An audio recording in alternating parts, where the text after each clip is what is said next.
The actual race for space started in 1957, and on October 4th, and that's when the Soviet Union made history with the launching of the world's first satellite, Sputnik 1. And it was a very impressive first, and for Americans it was incredibly frightening. The Cold War was at its height, and the military significance of Russians in space scared the United States to death. And so to scramble to make up for lost time, it was in 1958 that the government created the National Aeronautics and Space Administration, better known as NASA. And the first program for NASA was the Mercury project. On April 12th of 1961, a cosmonaut by the name of Yuri Gagarin became the first human being to orbit the Earth, and his trip lasted 1 hour and 48 minutes. He circled some 203 miles above the Earth, and so that kind of gave the Soviet Union a 2-0 lead over the United States in this race for space. Well, because of these events, it was President Kennedy, and this is a little bit bogus, they say he wholeheartedly supported the newly formed Mercury project after he took office. I'm not sure that's necessarily true. I don't think he really wanted to spend the money on that, but he knew it was something that was necessary to do because we were behind. So whether he is wholeheartedly for it or not, there are documented discussions on tape that show that he wasn't that thrilled with spending the money on it, but he did okay it because he felt like it was important we got even. And it was kind of interesting because it was early in his administration where President Kennedy boldly proclaimed Americans would land on the moon and safely return by the end of the decade. And people thought he was out of his mind. There's no way that's going to happen. We hadn't even got a start yet. And so with that far-fetched goal in the mind of a lot of Americans, but clearly the race for space was on. And for the United States, this race for space started with Project Mercury. Now it's kind of interesting. I always tell kids, I think this is really kind of phenomenal. It compares when they're applying for high-dollar scholarships. In 1959, during the Eisenhower administration, NASA asked the Department of Defense for a list of military test pilots that they would consider for astronaut training. And the Defense Department responded with 508 names that they gave back to NASA, and 473 of those names were considered. Obviously the others were thrown out right away. While the 473 possibilities were narrowed down to 110, which were evaluated on age, they had to be less than 40 years old, and height, they had to be 5'11" or less to fit in the capsules that they were planning on putting into space. Just like the cavalry. Yeah, it was exactly like the cavalry in the Indian Wars. Well, out of that 110, NASA sent 69 of those to Washington, D.C. for a briefing in which they would be interviewed and tested and asked if they wanted to volunteer for the Mercury space program. Of the 69 that were sent to Washington, D.C., 6 were too tall. I think you'd have known that before you went there. 16 declined. So that left 47 left who volunteered for the Mercury space program. Of those 47, 32 were asked to continue the program. They reported to Lovelace Clinic in New Mexico for physical examinations, and these physical examinations were to determine how each man handled physical stress. After a week of physical examinations, the men were sent for stress evaluations and psychological testing. Finally, when it all came down, 7 men were selected to become the nation's first astronauts, and they were chosen for their experience, their skill, and their physical fitness, a unique combination of the right stuff. These 7 men became known in American history as the Mercury 7 astronauts. They would be revered as the first of a new breed of American heroes. They became extraordinarily popular with the public. There was a great deal of camaraderie developed between the original Mercury 7 astronauts, and each gave their capsules a nickname that ended, and then that each nickname ended in 7 to signify their membership in America's first class of astronauts. And the 7 men came from 3 different branches of the military. I have 6 of the 7, I'm very proud to display right up there on that kind of side wall there. The only one I'm missing is Virgil Gus Grissom, and we'll talk about that in a minute. But I have signatures of the rest, which is pretty cool. 4 of these Mercury 7 astronauts came from the United States Air Force.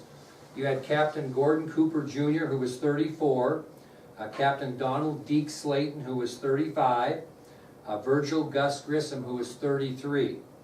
The Navy supplied 3 also of the Mercury 7. Lieutenant Commander Alan Shepard Jr., he was 35 at the time. Lieutenant Scott Carpenter was 33. And Lieutenant Commander Walter Sherrara Jr. was 36. And then the United States Marine Corps supplied 1, which was who? John Glenn. Yeah, John Glenn. He was 38. He was the oldest of the Mercury astronauts. Again, 3 came from the Air Force, Cooper, Slayton, and Grissom. 3 from the Navy, Shepard Jr., Carpenter, and Sherrara Jr., and then John Glenn Jr. came from the Marine Corps. Now, we'll talk about Mercury flight achievements, or flights. The first one happened on May 5th of 1961, and it was a suborbital flight, which means it what? Went up and down. Didn't get around, didn't orbit, it went up and down. Now, it was called Freedom 7, and it was commanded by Alan Shepard Jr. He became the first American in space. He rocketed 117 miles into space and landed 15 minutes later. Freedom 7 weighed approximately 3,000 pounds, and it reached a top speed of 5,180 miles per hour. Now, I don't want to seem inappropriate here, but have you ever heard of Shepard's Prayer? Anybody ever heard of that? It's kind of a famous prayer in aviation history. He was very nervous. It was a dangerous mission, and just before the launch of Freedom 7, Shepard stated on live mic, "Please, dear God, don't let me F up." But he didn't say F, he said the whole thing. And that went down in aviation history as Shepard's Prayer. Shepard was grounded from 1963 to 1969 because of an ear disorder, but in 1972 he commanded Apollo 14, which was man's 3rd successful lunar landing. While on the moon, he used a 6-iron and struck 2 golf balls, driving them, according to Shepard, miles and miles. If you go to the National Air and Space Museum, his golf club is in the display. It's pretty cool. Never found the golf balls. He resigned from the Navy in 1974 at the rank of Rear Admiral. He later died of leukemia in Pebble Beach, California, and he died at the age of 74. His wife of 53 years died 5 weeks after he passed away. Both were cremated. Their ashes were committed to the sea. Yeah. Should have the decongestant that they developed for the astronauts? Am I well, getting ahead of you? We are a little bit. It's I'm okay. sorry. No, it's kind of, that's a good story. We'll tell you that. July 21st, 1961 was another suborbital flight. It was Liberty Bell 7. It was commanded by Virgil Gus Grissom. He becomes the 2nd American in space. He rockets 118 miles into space. When he landed back in the ocean, his spacecraft filled with water and sank, and Grissom was rescued by a helicopter after nearly drowning. He would have been almost our first fatality. Grissom also flew in the Gemini project, but he would later die on January 27th, 1967 on the launch pad of Apollo 1. He was killed in Apollo 1 when fire swept through their command module during a test on the launch pad at Cape Kennedy. Bringing that up, that's the only signature I'm missing on the wall. If you get on eBay and see what one of those is worth, it's pretty amazing, obviously, because he did not live long to sign much. Yeah. What's that?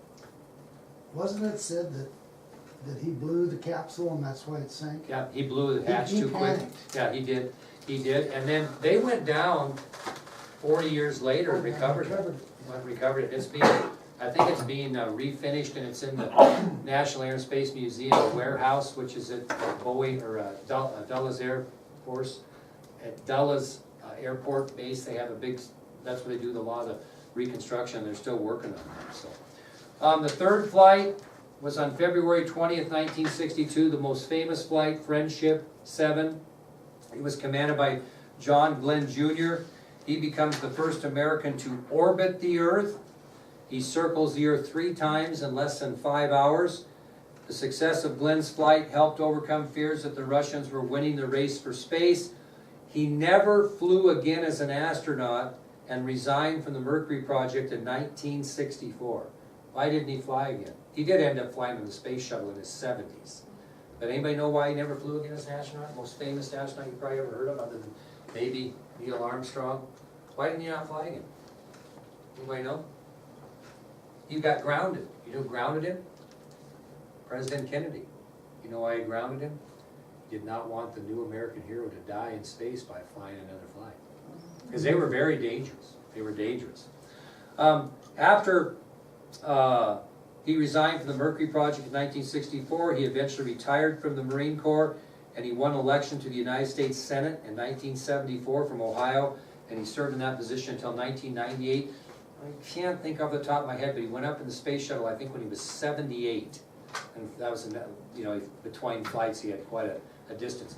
One of the coolest things last year we did on the DC trip is John Glenn passed away, and they delayed his burial. His wife wanted him to be buried on their anniversary. So they delayed his burial, and he was buried like a week before, maybe 2 weeks before we went to DC. And so you couldn't really find his gravesite very well. And so what I did is I watched the video of where he was buried, and I found the name of a person that was right next to him. And so I identified that person's burial site. And I was amazed because we had been to the Arlington many times. We had been to the amphitheater there where the presidents give their Memorial Day speeches, and if you come out the back way of that, you see the mast of the battleship Maine. I mean, we've been there with my kids a million times, it seems like.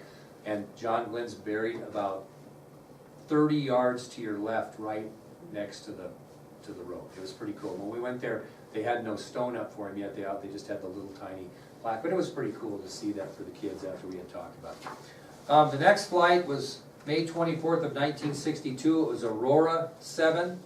It was commanded by Scott Carpenter. He became the second American to orbit the Earth, and he circled the Earth 3 times, and he photographed the Earth from space. He was the first person ever to photograph down the Earth from space. He was also the first American astronaut to eat solid food in space, and his spacecraft landed more than 200 miles off target in the ocean, and he lost contact with recovery forces for over an hour before he was found. So that one was a little shaky too. In 1965, he took a leave of absence from the Mercury project, and he wanted to be an aquanaut. And so he served in the Navy's new Man in the Sea program and became an aquanaut. He resigned from NASA in 1967 to do deep sea research for the Navy. As leg injuries ended his career in 1969, and he retired from the Navy. He died of the effects of a stroke on October 10, 2013 at the age of 88. So that was Aurora 7. This is what Fran's talking about. On October 3rd of 1962, Sigma 7. It was commanded by Walter Schirra Jr. He became the third American to orbit the Earth. He circled the globe 6 times. He had flown 90 combat missions during the Korean War prior to the Mercury project. He also flew in the next NASA program, Gemini, and he also flew in Apollo. In the Apollo 7 flight, he caught what was perhaps the most famous cold in NASA history. He took Actifit to relieve his symptoms in space, and became the leading spokesman for the drug, appearing in many commercials advertising the product. When he got back home and made a lot of money. So that was it, yeah. He retired from the Navy in 1969, and he passed away in 2007 of heart attack in California, and his ashes were also committed to the sea. What's that? A question. The cameras they use, weren't they always Hasselblads? Oh, I Or do don't you know. What would that be? It's a German camera, but it's a 2 1/4, 2 1/4 format. So it's a relatively good sized negative as opposed to 35 millimeter. Well, I don't know. You know, the cameras are also that were used in those flights are in the Air and Space Museum. You know, I don't know that for a fact, Yeah. but there's a trivia question. I'm not familiar enough with cameras, no, but I'll check that out when we go to DC and see if they're in there. The next flight, Faith 7, the last flight, actually took over 2 days, May 15th and 16th, 1963. It was commanded by Gordon Cooper Jr. He orbited the Earth 22 times, and it would be the last solo flight in space history. He logged more time on this flight than all the other Mercury flights combined. He was there 34 hours, 19 minutes, and 49 seconds, and he traveled 17,547 miles per hour. 2 years later, he flew as the command pilot of Gemini 5 on an 8-day, 120 orbit mission with fellow astronaut Pete Conrad. And after having a falling out with NASA management because he was overlooked to command Apollo 13, the assignment was given to Alan Shepard. So he got mad because he wanted to command Apollo 13. If you know anything about that, that's the one that almost didn't make it back. They made the movie on. He resigned from NASA in 1970, entered private business. He died in 2004 in Ventura, California. And he was cremated, and part of his ashes were sent into orbit around the Earth. So that leaves one that never flew. Who was it, if you're keeping track? Donald Deke Slayton. And you're going to know him more for being the flight commander on Apollo 13. He was the director of flight operations and was the chief astronaut on the ground for Apollo 13.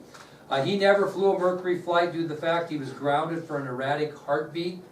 He was the director of the flight crew operations, or the chief astronaut, during the ill-fated Apollo 13 mission. He retired from NASA in 1982 and served as president of Space Services Incorporated, a Houston-based company he founded to develop rockets for small commercial payloads. Shortly after he moved to Texas in 1992, he was diagnosed with a malignant brain tumor and died in 1993. So those are your Mercury 7 astronauts, and like I said, we have 6 of the 7. If we could take it past the plate and could get $3,000 or $4,000 accumulated by the end of the night, we'll get on eBay and get virtual Gus Grissom. That's about what it's going for, if you can find one. Most common things sold are blank checks, or not blank checks, but canceled checks, and those types of things, but very, very rare photographs. So I haven't quite got that figured out yet. My wife would leave me if I bought something like that. Of course, I've spent a lot of money on this. So, this is your retirement. Yeah, well, it's worth a lot. I just got to get somebody to buy it. The last thing we'll talk about tonight. One thing I like to do with the kids is pick a year like 1962. I call it 1962 at a glance, and tell them one kind of off-the-wall thing that happened in each month of the year. We do quite a few of these. So I'll take you through 1962 at a glance. On January 23rd of 1962, Jackie Robinson, the Negro player who broke the color barrier in Major League Baseball, was elected into the Baseball Hall of Fame. Okay? Now, this is kind of interesting. In January of 1962, the Beatles decided they were going to produce their first album themselves, because a British recording studio called Decca, what a bunch of dopes, rejected them after an audition, stating that the four would never make it on the music charts. How about that bonehead move on the part of Decca? Okay? Did Capitol Records pick them up? Yeah, Apple did. And the Capitol, and then... Capitol, and then it became Apple. Yeah. Boy, they were bright. But Decca, not so smart. February, this was kind of interesting. Maybe some of you remember this, I don't know. I remember my mom talking about it. On February 4th of 1962, Jackie Kennedy led millions of TV viewers on a tour of the White House. During the hour-long program, the First Lady explained the restoration she had made in the interior of the Executive Mansion, or White House. Spent a lot of money doing it. And a tour of the White House with Mrs. John Kennedy was carried simultaneously by CBS and NBC live. And even, I got a book up, I don't know if I got it up here somewhere, but there's a book called Jacqueline Kennedy and the Tour of the White House. I got it up here somewhere. I got so many, I'm going to have to start alphabetizing these or something. But there was a book that came out that was simply called, here, no, that's A Day in the Life. That's not the Tour of the White House. But anyway, if you watch the movie Jackie that has come out, that's in that movie, her Tour of the White House. And most of us only had 3 channels at that time. That's right. So Lucky if you had 2, that's right. Yeah, if the rabbit ears were right. Yeah, that's right. And the tinfoil. Yeah. Yeah, you know, when I was a young kid, my dad and I used to watch football on the TV with the rabbit ears, and I didn't even know they had names on the back of their jersey until I really watched somebody that had a TV that worked. You didn't even see them, that's how it was. On the 26th of February, I'll get to this now and tell you, it was on the 26th of February 1962 that John Glenn Jr. was honored with a parade in Washington, D.C. The parade traveled up Pennsylvania Avenue to the Capitol, where he addressed Congress. And as I mentioned, the reason why John Glenn only made 1 trip into space was that President Kennedy was apprehensive to send him back and risk the chance of America's new folk hero being killed in spaceflight. He actually went up on October 29, 1998, at the age of 77. So quite a space between his space flights. March. Hey, this is a good one. This fella right here is all over. Where am I at here? This guy right here. Okay? On March 2nd, 1962, the Philadelphia Warriors defeated the New York Knicks 169-147 in an NBA basketball game. The highlight was that Wilt Chamberlain, who played for the Philadelphia Warriors, scored 100 points in that game. Still an NBA record, believe it or not. No three-point shot at that time or anything. We have some, I think we've had somebody, I think somebody got to 80 or 90, I don't remember. But he scored 100. This is a picture of Wilt Chamberlain holding up a 100 sign after he did that. That was kind of a big deal. On March 30th, Edward Kennedy admitted publicly that he was expelled by Harvard University in the early 1950s for cheating on an exam. He had asked another student to take an exam for him in Spanish because he was afraid of failing and being kicked off the Harvard football team. Teddy and the student who assisted him were both expelled from Harvard for 2 years. I don't know if you knew that or not, but that's true. On April 14th of 1962, prior to Kennedy's actions, a Cuban military tribunal convicted the 1,179 Cuban exiles who participated in the failed Bay of Pigs invasion. The five-man jury found the defendants guilty of, quote, crimes committed against the nation for improper or unlawful activity with foreign power, the United States and CIA. They were sentenced to 30-year prison terms, but as I mentioned, were released on the payment of $62 million in supplies and goods by the president. On April 22nd, President Kennedy was at the height of his popularity, according to newspaper executives. Examples of his popularity included his 18-month son John and 4-year-old daughter Caroline playing in the Oval Office, the entire Kennedy family playing touch football at their summer home in Hyannisport, Massachusetts, and JFK at the helm of his boat, wind streaming through his hair with Jackie at his side. This is a 1989 calendar right here.